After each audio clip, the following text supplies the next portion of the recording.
Hero start చేయి. వదినా coffee. ఇది కాఫీనా కుడితి నీళ్ళ? కాఫీ వదినా.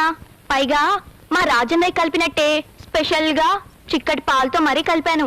పాలేసి కలిపిన కాఫీ ఇది. ఇది మనుషులు తాగే కాఫీ కాదు, పశువులు తాగే కాఫీ. ఈ పాల కాఫీ తాగేనా మీ అన్నయ్య పాల పాపాయిలాగా అది ఇది లేకుండా అలా తయారయ్యాడు? ఏంటి కట్టింగ్ ఇస్తున్నా? ఎత్తి కొడితే ఏట్లో పడతావు. మా ఇంట్లో కాఫీలు ఎలాగే తయారడతాయి. నీకు ఇష్టమైతే తాగు, లేకపోతే బయటిపో.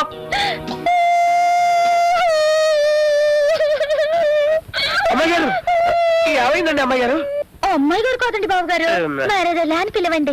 అదే అదే అసలు ఏమైందండి? మీ తమ్ముడు గోడెక్కి కత్తి చూపించి బెదిరిస్తున్నాడు. తప్పండి, ఎంత పెద్దది. ఓర్ని, నేను కత్తి చూపించానా? చూపించానా అని మళ్ళీ అడుగుతావే? చెప్తాను కదా, చిన్నపిల్ల పైగా పెద్ద కత్తి, తప్పు కదా. అబద్ధాలు పుట్టాకే మీ అమ్మాయి